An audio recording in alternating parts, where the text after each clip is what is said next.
पापा कैसे हुआ सब कुछ? मेरे को तो तुम्हारी मौत की खबर मिल चुकी थी, तुम्हारी लाश भी जला चुके थे हम। तो अपनी जिंदगी में आगे बढ़ो, नहीं आगे पापा, बढ़ो। मैं आपके साथ रहूंगी, मैं कहीं नहीं जाने दूंगी आपको। मेरे को अपनी जिंदगी में जीने दो। नहीं, मैं कहीं जाने नहीं दूंगी पापा। सुनो, मैं भिखारी हूँ, मैं भिखारी था, भिखारी रहूंगा मैं वही अपनी जिंदगी बिताऊंगा।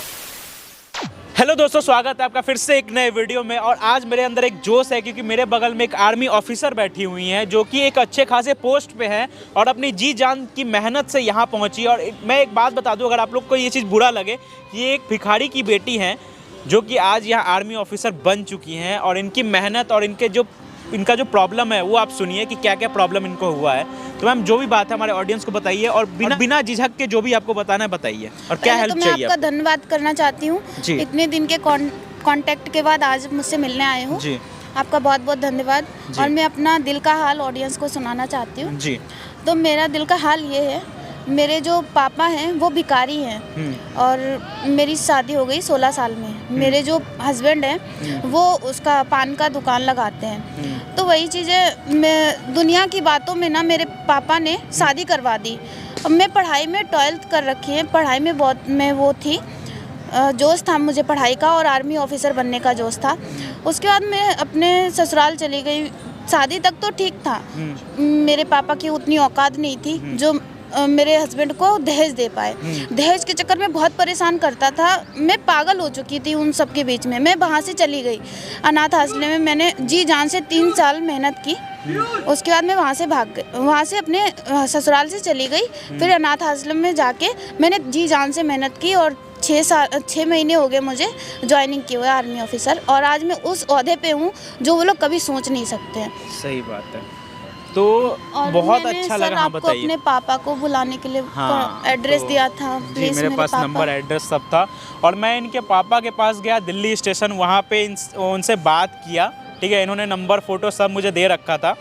और ये चीज़ मुझे सुन के बहुत अच्छा लगा कि मैम घर से भागी ससुराल से अपने, लेकिन कुछ बन के वापस आई। तो मेरा एक सवाल है कि मैम, अगर आप अपने ससुराल से भागे तो आप अपने पापा के पास क्यों नहीं गए? मैं अभी कुछ बन के जाना चाहती थी, क्यों अपने पापा की जो वो था ना स्थिति, इसीलिए मैं इसीलिए मैंने पापा को कोई कांटेक्ट नहीं किया। मैंने ये सोचा कि मैं जब भी अपने पापा को मुंह दिखाऊंगी जब तक मैं कुछ बन नहीं जाती, और दुनिया वालों को मैं ये दिखाऊंगी कि मैं भिखारी की बेटी नहीं हूँ, एक आर्मी ऑफिसर हूँ। सही बात है। तो मैम ने एक सरकारी नौकरी ले ली अपने मेहनत के दम पे, तो ये चीज़ में बहुत अच्छा लगा सुन के। तो इसीलिए मैं आप लोग को ये चीज़ दिखाना चाहता हूँ। और इनके पापा से मैं मिला, उनका स्थिति बहुत ज़्यादा ख़राब था, मैं रिकॉर्ड भी नहीं कर सकता था वैसा। तो मैंने अंकल को अच्छे से सेव वेव करवा के, अच्छा कपड़ा वपड़ा पहना के यहाँ थोड़ी देर में बुलाया है। ठीक है, वो थोड़ी देर में यहाँ पहुँच ही रहे होंगे और मैं उनसे डायरेक्ट बात करूँगा। ठीक है, वो मैं भी जानना चाहता हूँ कि उनकी बेटी कहाँ गई, उन्होंने पता लगाया नहीं लगाया, क्या हुआ, तो मैं चीज़ देखना चाहता हूँ। तो जैसे ही अंकल आते हैं ना, मैं वीडियो कंटिन्यू करता हूँ। बैठिए, आइए जी। हाँ जी, मैं सौरभ हूँ, बैठिए। आपने बुलाया मुझे? हाँ जी, मैंने आपको बुलाया है और अच्छे लग रहे हो आप, साफ़ सुथरे कपड़े में। आप ही ने दिलवाए, मैं तो ऐसे क्यों नहीं रहते हो हमेशा? मंदिर पे भीख मांगने वाला आदमी कहाँ से लाएगा कपड़े? तो आपकी मेहरबानी है कि आपने मतलब ये कि मुझे अच्छे कपड़े पहना करके बुलाया, ना मालूम किस लिए आपने बुलाया, क्या आप मेरी मदद करना देखिए, मुझे एक बात आपसे पूछना है कि आपकी बेटी संतोषी कहाँ है? संतोषी कहाँ है, मुझे ये बताइए। मेरी बेटी की तो डेथ हो चुकी है। कैसे हो गई डेथ? मैंने बेटी से मतलब ये भिखारी आदमी था, वे की बेटी थी मेरी, उसकी मम्मी की डेथ हो गई। उसके बाद में उसको मैंने पढ़ाया, कुछ बनाना चाहता था। तो आपने बनाया क्यों नहीं उसको? कुछ वो 12वीं इंटर करने के बाद में छोटे समाज के लोग हैं हम, आसपास के लोगों ने इतना कुछ परेशान करना शुरू किया कि जी इसकी शादी करो। मैं तो उसको आगे पढ़ाना चाहता था। कब शादी करवाया उसकी?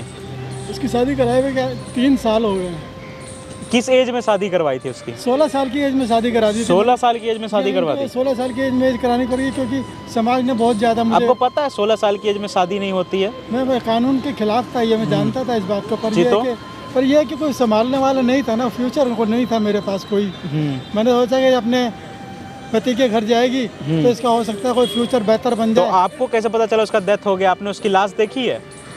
नहीं नहीं, मैं तो शादी के बाद ही 6 महीने के बाद में मेरे पास कॉल आती है उसके हस्बैंड की कि आपकी जो बेटी है संतोषी वो घर से भाग गई है।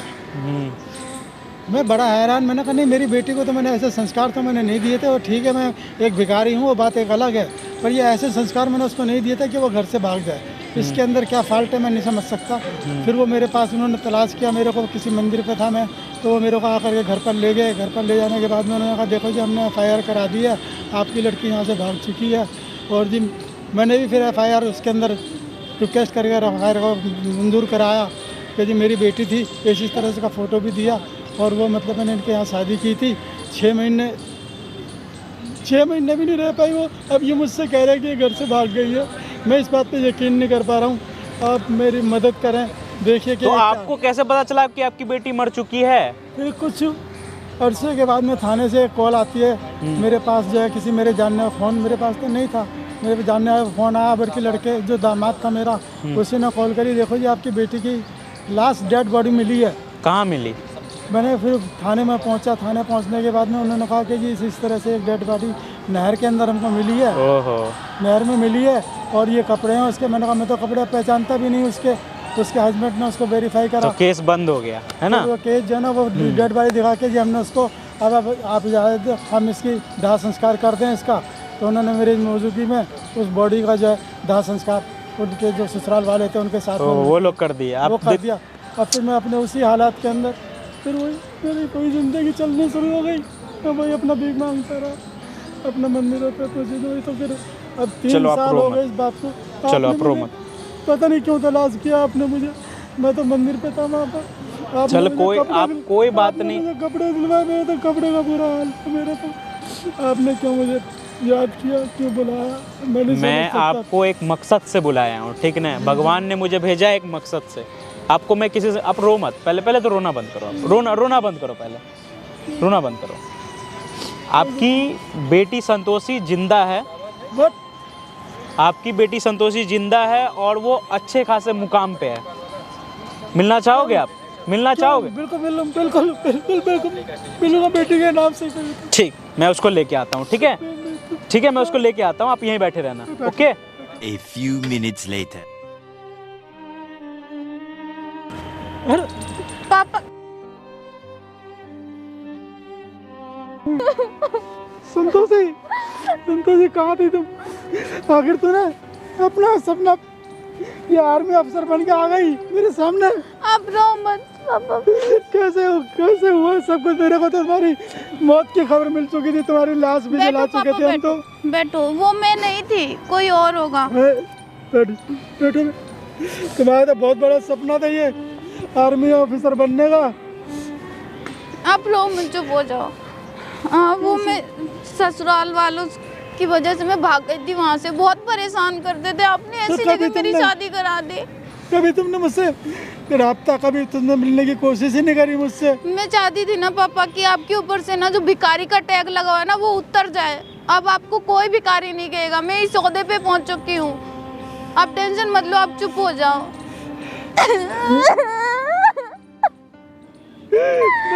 मैं तो बहुत ज़्यादा हाल, पता क्या था, बहुत बुरा हाल था मेरा।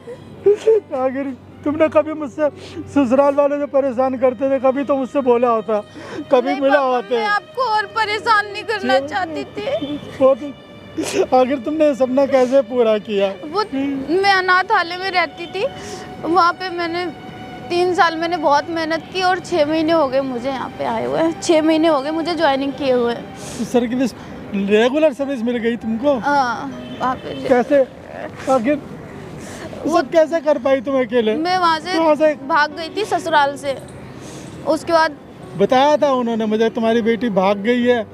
आखिर ये जो तुम्हारा सपना था, जो तुम मेरे को कहती रहती थी पढ़ाई के दौरान स्कूल की कि मैंने सपना पूरा करना, तुमने अपना वो सपना पूरा कर लिया। अब देखो तुम्हारी अपनी ज़िंदगी है। मैं चाहता हूँ तुम और ज़्यादा तरक्की करो, ऊंची पोस्ट पर जाओ। मेरी मैं सब करूंगी। नहीं, मेरी ज़िंदगी मेरी अपनी ज़िंदगी है, मेरे अपनी ज़िंदगी में जीने दो। नहीं पापा, मैं आपको मैं करूंगी, मैं कमाऊंगी, मैं खिलाऊंगी आपको। आप मुझे छोड़ के मत जाओ। मुझे उसकी ज़रूरत नहीं है, मेरे को अपनी ज़िंदगी है। मैं अपना जो करता आया, मेरे पे भिखारी का टैग लगा हुआ है ना, मेरे को उसी में जीने दो। नहीं पापा, मैं आपको कहीं नहीं जाने दूँ। मैं तुम्हारे नहीं, लिए खुश, मैं कहीं नहीं जाने मैं दूँगी, तुम्हारे मैं लिए- कहीं तुम्हारे नहीं लिए- जाने मैं बहुत खुश हूँ कि तुमने अपना सपना पूरा किया।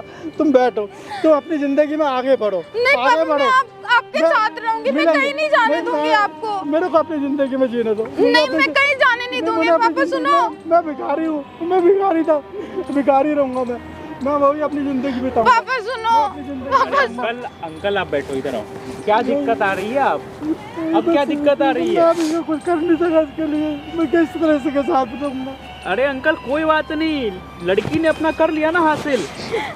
मेरी तो अपनी जिंदगी है, जो टैग मेरे पे लगा हुआ था उसी की वजह से इसको भागना पड़ा, उसी की वजह से इसको जाना पड़ा। मैं भिखारी हूँ, भिखारी ही रहूँगा। ये अपनी ज़िंदगी में आगे बढ़े, तरक्की करे अपना। अरे अंकल ऐसा बात नहीं है, आपका बच्चा आपके लिए ही कुछ बना है कि आपका आगे का भविष्य सुधार सके।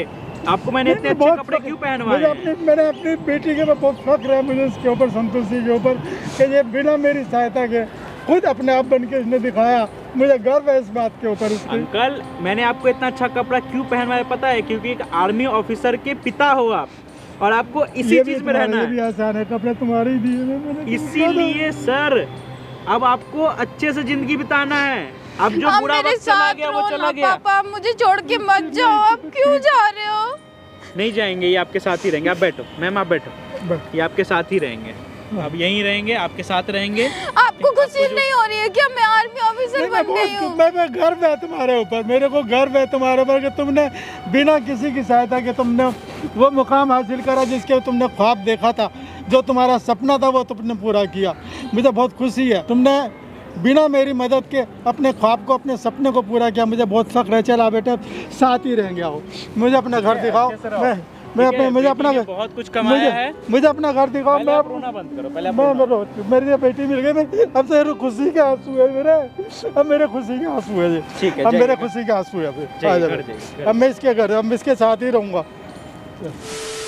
तो दोस्तों आप लोग ने देखा कि यहाँ एक बाप बेटी मिल गए और मुझे बहुत ज़्यादा खुशी हुई ये करके। तो जितना हो सके वीडियो को शेयर करो। अगर आप इस वीडियो को फेसबुक पे देख रहे हो तो पेज को लाइक कर देना और फॉलो कर देना। अगर यूट्यूब पे देख रहे हो चैनल को सब्सक्राइब कर देना, वीडियो को लाइक कर देना। मिलता हूँ नेक्स्ट वीडियो में, अभी के लिए बाय।